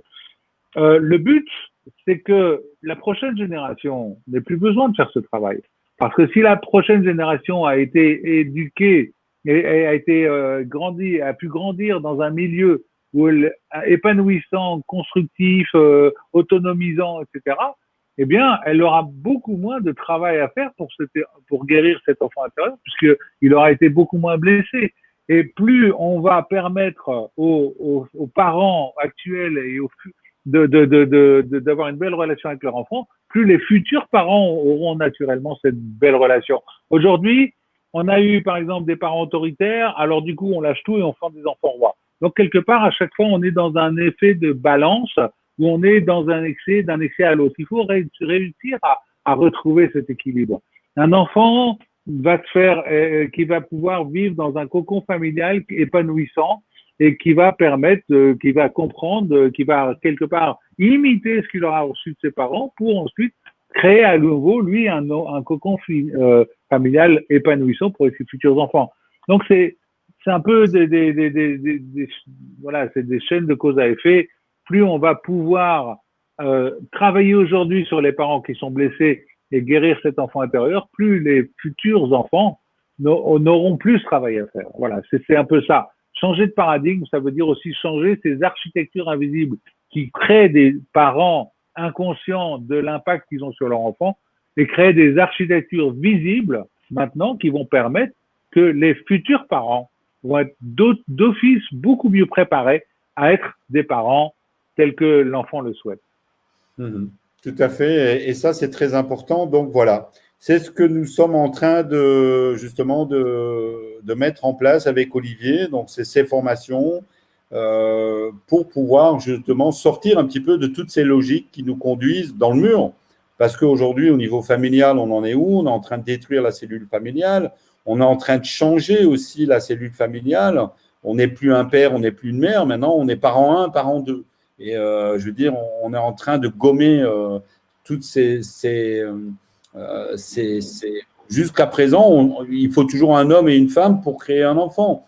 On n'en est pas encore, je veux dire, dans le transhumanisme complet où les enfants vont pousser dans des couveuses, ou en tout cas vont être conçus dans des couveuses. Et j'espère qu'un jour, ça n'arrivera pas, malheureusement.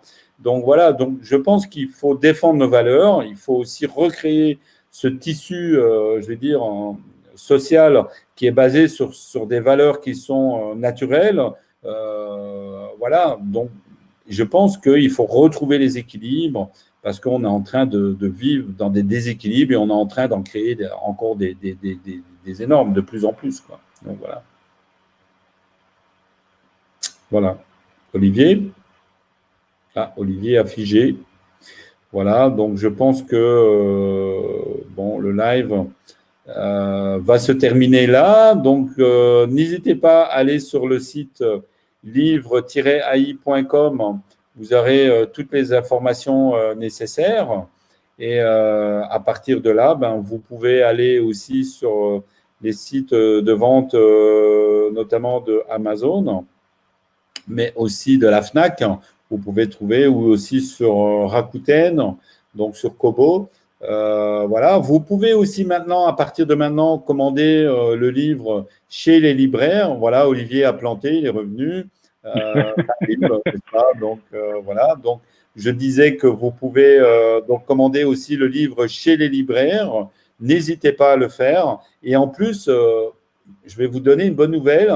Quand vous commandez le livre chez les libraires, ils gagnent plus d'argent que s'ils vendent un autre livre, parce que nous avons mis en place avec Olivier un circuit direct où il n'y a pas d'intermédiaire.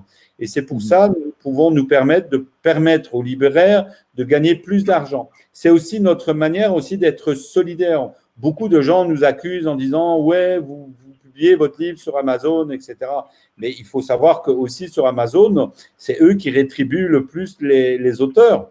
Donc voilà, et c'est ce qui nous permet, nous, de travailler, je veux dire, en direct avec les libraires. Pourquoi ? Parce que, je veux dire, ça nous permet de faire imprimer des livres à des coûts défiant toute concurrence et de supprimer, en fait, les intermédiaires pour qu'il y ait justement, donc, je veux dire, un bénéfice partagé avec, voilà. C'est notre manière d'être, ça fait partie de notre raison d'être et nous aimons cette manière de faire. Et je pense que notre société, demain, va devoir se construire aussi sur des concepts et des raisons d'être qui sont nettement plus hautes, où on peut partager les richesses et les valeurs. Donc voilà. Olivier, peut-être le dernier mot, le mot de la fin. Écoute, je pense qu'on a. Moi, en tout cas, je suis ravi d'avoir. Je vois Fabi Flores qui dit chez le club en Belgique, ma librairie, s'ils n'ont pas, peut-on commander via cette librairie avec le numéro ISBN. Je ne sais pas comment ça fonctionne avec la Belgique.